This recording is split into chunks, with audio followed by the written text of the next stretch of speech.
Luiz Felipe. A grande pergunta é qual é o problema climático? Porque antigamente era o aquecimento global. Aí, de repente, isso caiu por terra, sumiu. Não é mais aquecimento global, agora é mudança climática. Então, qual é o problema climático aí que a gente está combatendo? Mudança climática ocorre, é uma coisa natural, né? Vários estudos mostram isso e a própria história do indivíduo mostra isso também. Eu tenho referências minhas pessoais da minha historiografia ali de mudança climática aqui em São Paulo, por exemplo, que tinha garoa de madrugada, não temos mais isso. Mas é esse o problema, então, que a gente está combatendo? Ou seja, é uma vaguice absoluta que muda conforme as necessidades de usar o clima para debelar os agentes que são contra o socialismo. Tá? Vou botar essa questão, palavra né? aqui. É uma questão ambiental ou política? É uma questão essa é a pergunta política. Que a gente tá fazendo. Ela é uma questão política. Ela é uma questão de... O meio ambiente, existe proteção, necessidade de proteção do meio ambiente? Claro que sim. Agora, quando você começa a fazer acordos internacionais para o clima e fazer esse debate supranacional que não é vinculado com a realidade da vida local, isso torna uma outra face. Que face é essa que a gente vê?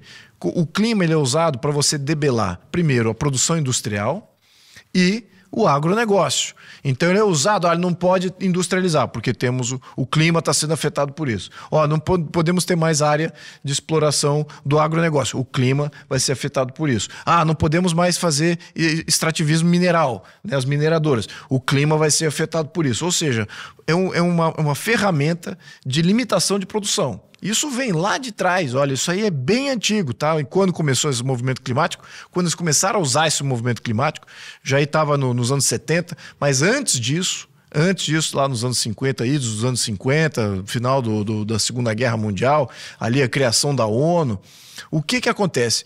Você tinha um processo de descolonização do mundo, em que as matérias-primas estavam nos países emergentes, a mineração, todos esses grãos e tudo mais, tinha uma vasta extensão na América Latina. A Rússia e a União Soviética queria limitar acesso a essa matéria-prima e usou essas desculpas. Não vai afetar o meio ambiente, vai criar aí toda sorte de poluição e tudo mais, blá, blá, blá. Para o quê? Para limitar que a Europa e que os Estados Unidos tivessem acesso a todo esse eu diria que reserva, né? Reserva mineral e reserva de grãos e de agronegócio. Então, é uma ferramenta, como dizia Saul Alinsky, né? A causa climática nunca é a causa é a revolução. E qual é essa revolução? Uma revolução socialista. É de você ter um governo centralizado que, de fato, limita todas as ações humanas. O meio ambiente é apenas uma das ferramentas usadas para criar essa tal de revolução socialista. Muito bem. Mais um trecho aqui do discurso do Lula, em que ele foi duro ali falando sobre os negacionistas, que tem que ter mais uma derrota para os negacionistas. Veja só. A COP30 será a COP da verdade. Na era da desinformação, os obscurantistas rejeitam não só as evidências da ciência, mas também os progressos do multilateralismo. Eles controlam algoritmos, semeiam o ódio, espalham o medo, atacam as instituições, a ciência e as universidades. É momento de impor uma nova derrota aos negacionistas.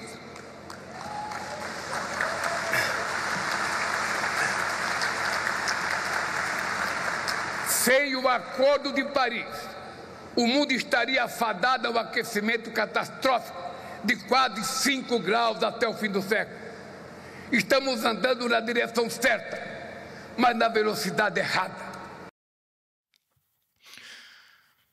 Bom, era um discurso bem, digamos, manjado, né? E ele afirma ali, ó, se não fosse o Acordo de Paris, ia aumentar 5 graus e defendendo a ciência. Não, é o discurso político por excelência do mundo contemporâneo, que está dividido em 2 grandes grupos. Esse é o discurso extremista do lado de lá, vamos dizer assim. E o que me surpreende mais é quando ele fala que quem é que está espalhando o medo? Quem espalha o medo, quem utiliza o medo como instrumento para formalizar e para consolidar e solidificar o seu discurso é justamente quem está dizendo que o mundo vai acabar amanhã. E quem está dizendo que não é bem assim é a oposição, vamos dizer assim. Então, assim... O Bill Gates, né, mudou a opinião Pois dele. pois exatamente. O Bill Gates acabou de, alguns dias antes de começar a COP, fez um discurso dizendo assim, olha, a gente precisa rever os nossos conceitos, nós temos que pensar nas pessoas, que é uma coisa quase óbvia. E aí, o Aldo Rebelo, por exemplo, que foi ministro, que foi deputado, que foi, enfim, presidente da Câmara, e que não faz parte do, vamos dizer assim, do círculo político partidário da oposição, pelo contrário, tem colocado de forma muito veemente, e a gente sublinha o que ele fala, que a Amazônia é o lugar mais pobre do Brasil. Todos os índices sociais da Amazônia são os mais baixos do Brasil. O índice de desenvolvimento humano lá é disparado os mais distantes. Ninguém fala nas pessoas. O filme do Narlock aqui é uma demonstração visual do que se fala todo o tempo. Ninguém fala das pessoas, ninguém fala do desenvolvimento da Amazônia, ninguém fala da distribuição e formalização da terra nas mãos dos amazônidas que querem produzir alimentos para os amazônidas. Ninguém fala nada disso, fica falando que o mundo vai acabar, toda semana vai acabar, porque tem excesso de emissão de gás de efeito estufa, porque as águas vão enfim, soterrar cidades litorâneas, etc, etc, etc. Ninguém aguenta mais isso, não tem estudo científico que comprove isso. O sujeito não sabe se vai chover a semana que vem, mas ele sabe que daqui a 50 anos o mundo vai estar debaixo d'água. Então, e os próprios institutos de pesquisa, ciência está revendo os seus valores, está revendo os números dos gases de efeito de gases de efeito estufa, inclusive do metano que se atribui à pecuária. Tem uma série de métodos que estão sendo revistos. Então, assim, o meu ponto é um só.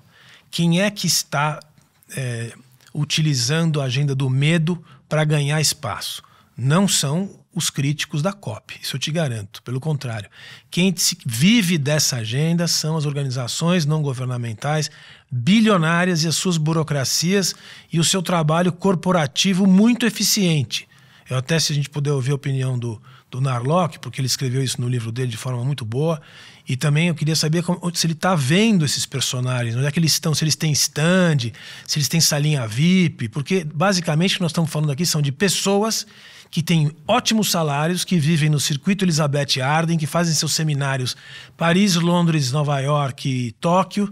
Quando vem para Belém, é para quase visitar um lugar exótico, porque é quase como se estivessem fazendo trabalho em Burkina Faso, porque normalmente é no circuito Elizabeth Arden que eles trabalham, voando de business, em salas de ar-condicionado, protegendo a tal da natureza que eles praticamente nunca viram, não sabem nem onde é. Então, assim, é disso que se trata, é a proteção de corporações, coisa que o Partido dos Trabalhadores e que a burocracia brasileira é especialista em fazer, defender as corporações. É uma visão universal de um problema que a gente tem nacional.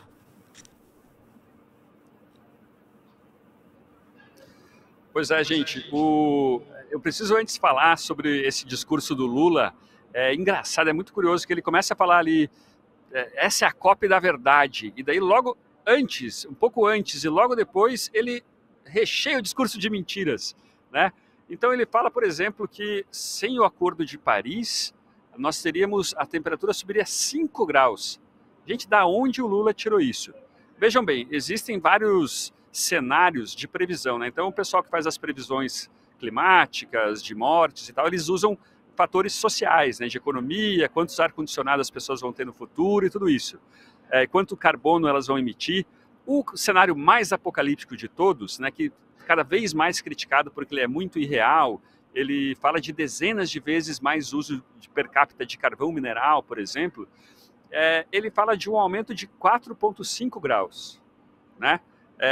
O Lula está querendo afirmar que a recente redução de carbono nos Estados Unidos e na Europa se deve ao Acordo de Paris. Mas talvez na Europa isso seja um pouco de verdade, mas nos Estados Unidos não. Né? Os Estados Unidos ele já reduziu 20% as emissões dele, principalmente porque eles trocaram as usinas de carvão mineral por gás natural. Esse gás natural veio de fraturamento hidráulico, né? O gás de rocha, né? De xisto, que na verdade os ambientalistas eram contra, se opuseram. Os ambientalistas no começo eles eram histéricos contra o gás de fracking, né, nos Estados Unidos. E por isso, na verdade, teve tanto gás natural, os portos de importação de gás nos Estados Unidos, eles foram revertidos para exportação, dada a quantidade de gás que que de repente se começou a produzir nos Estados Unidos, né? Então, e o Lula também ele fala assim, tem uma oposição que a gente tem que combater cada vez mais, que é de um lado o alarmismo, né, o apocalipsismo todo, e de outro, né, que estaria baseado na ciência, e de outro os negacionistas. Esse termo que ele usa de negacionista, ele na verdade a função desse termo hoje é de herege, né? Você quer excomungar alguém, né? Você quer, essa pessoa não compartilha das minhas crenças, né? Pau nela, né? Vão atrás dela porque ela é uma rebelde aqui entre nós, né? É para isso que usa esse termo. É um termo que prejudica muito. Eu vi até em jornais do Brasil as pessoas falando que o Bill Gates flerta com o negacionismo. Gente, na carta que ele escreveu, na newsletter que ele escreveu, ele mais que evidentemente, ele deixa claro que ele acredita que as emissões de carbono fortalecem o efeito estufa. E mesmo assim, ele é chamado de herege, né, de negacionista. Então, o Lula ficou muito claro para mim. Acho que tem um outro ponto importante aí do Lula, que o Lula ele carece de credibilidade, de legitimidade, né? Um cara que era um presidiário, ele passou muito tempo na cadeia, né? Seu círculo íntimo confessou que ele estava envolvido em corrupção. Então, qualquer evento internacional entre estadistas, né, o Lula não perde, né? Ele participa de qualquer evento entre estadistas, porque essa imagem dele entre grandes líderes mundiais aumenta a sua legitimidade, né? Faz assim, é boa para a comunicação do Lula. Então, acho que essa aí é uma outra função, uma segunda função do Lula, da COP, para a imagem do Lula, né? É impressionante como a COP ela serve para lavar reputações, né? Como aí um narcisismo climático, para as pessoas de todos os níveis melhorarem a sua imagem, seja de um pequeno empresário, de um pequeno executivo, de um jovem executivo, até o presidente da República. Então, assine a Brasil Paralelo por R$ 7,90 em planos com até 70% de desconto. Você vai ter muito conteúdo e esse R$ 7,90 aqui é pouquinho para você, para a gente faz muita diferença e vamos continuar as nossas produções, documentários, filmes e muito mais. Aproveite o QR Code na tela, aproveite o link na descrição desse vídeo e torne-se membro da Brasil Paralelo.